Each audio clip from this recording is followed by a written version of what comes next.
కాంగ్రెస్ ప్రభుత్వాన్ని పడగొట్టాలని చూసే పరిణామాలు తీవ్రంగా ఉంటాయన్నారు సీఎం రేవంత్ రెడ్డి. పాలమూరు సభలో తీవ్రమైన పదజాలంతో వార్నింగ్ ఇచ్చారు. కేసీఆర్ ఓ బేకార్గాడని, పాలమూరులో గెలిపిస్తే జనాన్ని మోసం చేశాడని ఫైర్ అయ్యారు. ఎవరికైనా ఎప్పుడైనా ఏమైనా అన్యాయం ఏం చేసినామా ఇవాళ ఎందుకు 3 నెలల 6 నెలలు ఈ ప్రభుత్వాన్ని పడగొడతామని ఇక్కడ కేడీ అంటుండు, అక్కడ మోడీ అంటుండు. మీరు ఒక్కసారి ఆలోచన చేయండి. ఏమిటి దుర్మార్గం అని నేను అడుగుతున్నా. కేసీఆర్ ఎన్నికైతే 10 ఏళ్లు ముఖ్యమంత్రిగా ఉండొచ్చు. నరేంద్ర మోడీ ప్రధానమంత్రిగా ఎన్నికైతే 10 ఏళ్లు ఆయన ఢిల్లీలో దర్బార్ చెలాయించవచ్చు. మరి ఇవాళ ఇందిరమ్మ రాజ్యం పేదోళ్ల ప్రభుత్వం వస్తే 6 నెలలు కూడా ఉండనియారంట. ఇదెక్కడ న్యాయం, ఇదెక్కడ ధర్మం అని నేను అడుగుతున్నా. ఇది న్యాయమా? మీరు ఆలోచన చేయండి. ఏం ఉద్దేశం, ఏం ఆలోచన?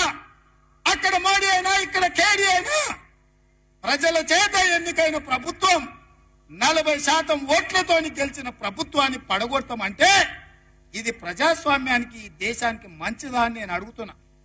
విఘ్నులు, మేధావులు ఆలోచన చేయాలి. దుర్మార్గమైన రాజకీయాలను పాత్ర వెయ్యాలి.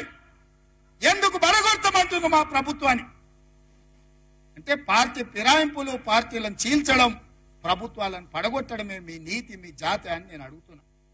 ఒక పాలమూరు బిడ్డ, ఒక రైతు బిడ్డ ఇయ్యాల కుర్చీలో కూర్చుంటే చూసి ఓర్వలేకపోతురా?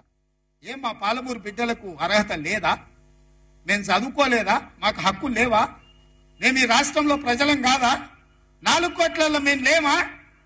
ఈ 4 కోట్ల ప్రజల కష్టాలలో మేము పోరాటం చేయలేదా? మేము తెలంగాణ ఉద్యమంలో లేమా? తెలంగాణ ఉద్యమంలో ఆ బేకార్ గారిని నుంచి పార్లమెంట్కి పంపించింది మేం కాదా? పాలమూరులో ఊరు లేదు, పార్లమెంటులో నోరు లేదు. అయినా బేకారోడు కరీంనగర్ నుంచి మన జిల్లాకు వలసి వస్తే మనం గెలిపియలేదా? మన మంచితనం చేతగంతనమా అని నేను అడుగుతున్నా మా యువకుల్ని. కొడకల్లారా, ఎవరన్నా టచ్ చేసి చూడండి. మా పాలమూరు బిడ్డలు అగ్ని కణికలై,